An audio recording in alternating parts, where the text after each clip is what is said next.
Example 20B interest coverage ratio. तो formula देखो क्या होता है, net profit before interest and tax. मतलब ना अपने को नेट प्रॉफिट चाहिए लेकिन इंटरेस्ट और टैक्स देने से पहले का होना चाहिए वो।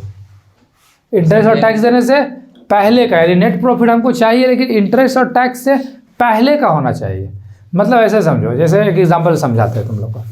जैसे मान लो अभी क्वेश्चन में हमने याद है, मान लो कि 5 लाख कंपनी को प्रॉफिट हुआ है, ठीक है 5 लाख। हाँ, मान लो 5 लाख प्रॉफिट हुआ है, इंटरेस्ट 1 लाख रुपया देना बाकी है और टैक्स भी 1 लाख रुपया देना बाकी है मान लो। तो अगर हम 5 लाख में से 1 लाख दोनों को देते हैं इंटरेस्ट और टैक्स, तो कितना बचेगा हमारे पास? 3 लाख।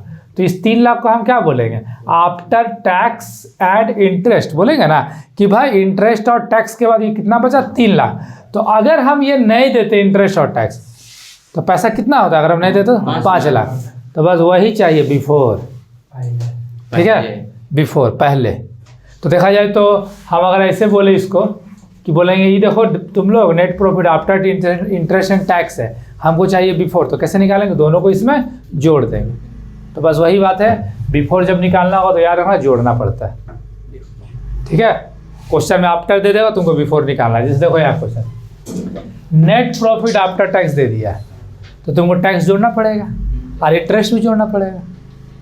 लेकिन बात है कि यहाँ तो हम अभी एग्जांपल बताए तो इसमें अमाउंट दिया था तो आसान पड़ा जोड़ना, लेकिन यहाँ टैक्स का अमाउंट नहीं दिया है, परसेंटेज दिया है। तो यानी अमाउंट हमको निकालना पड़ेगा, ठीक है, समझा? अमाउंट निकल गया तो क्वेश्चन क्या हो जाएगा? इजी हो जाएगा। तो अमाउंट हमको निकालना पड़ेगा। तो इसका तुम लोग को एक तरीका डायरेक्ट बताते हैं, उससे अमाउंट अपने आप जोड़ के निकल जाएगा, ठीक है। देखो निकालते हैं, नेट प्रॉफिट बिफोर टैक्स निकालते हैं पहले। तो कैसे निकालेंगे? जो अमाउंट है ना 60 है, इसी पे निकाल देना, परसेंटेज को ना उल्टा कर देना। तो उल्टा में भी क्या रूल फॉलो करा? 100 डिवाइड बाय 100 माइनस परसेंटेज। याद रखना, ये तरीका से डायरेक्ट टैक्स जोड़ के निकल जाएगा। 100 डिवाइड बाय 100 माइनस परसेंटेज, तो कितना हो गया? 60,000 इंटू 100 बाय 60। 1 जीरो कटा 6 से एक बार, मतलब 1 लाख रुपया। देखो आगे, मतलब देखो, तो अगर हम टैक्स देने के बाद बचा था हमारे पास 60,000, इसका मतलब 40,000 टैक्स पड़ा था। एक ही बार जोड़ के निकाल देता है ये फार्मूला। या अदरवाइज अगर इसके जगह हम इस फार्मूला से निकालते हैं, सपोज इसमें इस फार्मूला में टैक्स का अमाउंट निकलेगा, ठीक है, टैक्स। तो कैसे निकालेंगे? 60,000 into 40 divide by 100 minus percentage, ठीक है। तो 60,000 इंटू 40 डिवाइड बाय 60, 1 जीरो कटा 6 से एक बार मर, तो कितना आ गया? 40,000। तो ये तो टैक्स का अमाउंट आया ना। हमको क्या चाहिए? नेट प्रॉफिट बिफोर टैक्स चाहिए। एनपीबीटी लिखे तो नेट प्रॉफिट बिफोर टैक्स। तो हमको अभी हम क्या बोले थे, यहाँ पर जोड़ना पड़ेगा। तो चलो 60,000 में जोड़ दो 40,000, 1 लाख। तो देखो वही वहाँ से क्या था कि डायरेक्ट निकलेगा, और इस फॉर्मूला से चलोगे तो तुमको जोड़ना पड़ेगा। तो दोनों में से कौन सा बेटर लग रहा है? इससे डायरेक्ट एक ही बार जोड़ के निकलेगा, लेकिन याद रखना 100 डिवाइड 100 माइनस, यहाँ पर परसेंटेज डिवाइड, ठीक है। तो हम दोनों रहने देते हैं, ये दोनों में से कोई एक फॉलो करना। अब आगे आते हैं,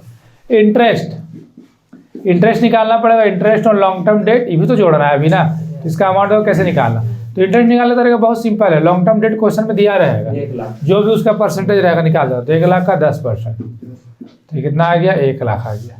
तो अब हमको चाहिए नेट प्रॉफिट बिफोर 10 लाख का सर, 10 लाख का ही निकलेगा, इसी का निकलता है long term date. Before interest and tax, तो बिफोर इंटरेस्ट एंड तो हम लोग निकाल ही लिए थे, बिफोर टैक्स 1 लाख।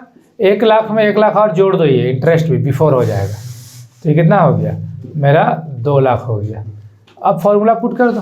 तो फॉर्मूला क्या है? इंटरेस्ट कवरेज रेशियो का ICR, interest coverage is equal to, formula तो यहाँ लिखे ही है, net profit before interest and tax, ये आया 2 lakh divided by interest on long term debt. Interest तो हम निकाले थे ना अभी यहाँ, ठीक है, डिवाइड बाय 1 लाख। सॉल्व कर दो तो आंसर क्या आ गया? 2। इसका आंसर को लिखना टाइम्स में लिखना, रेशियो में नहीं लिखना। 2 टाइम्स। हाँ 2 टाइम्स में क्यों लिखे? फॉर्मूला में पुट कर दिया और डिवाइड कर दिया। अब टाइम्स में आंसर क्यों लिखे ये समझो। बिकॉज यहाँ पर देखा जा रहा है कि कंपनी का कैपेसिटी क्या है इंटरेस्ट पेड करने का, मतलब कंपनी का कैपेसिटी दुगना है। मतलब अगर 1 लाख नहीं देना तो हम दुगना रखे कैपेसिटी दे सकते हैं। तो इसीलिए यहाँ पर टाइम्स में आंसर लिखा जाता है।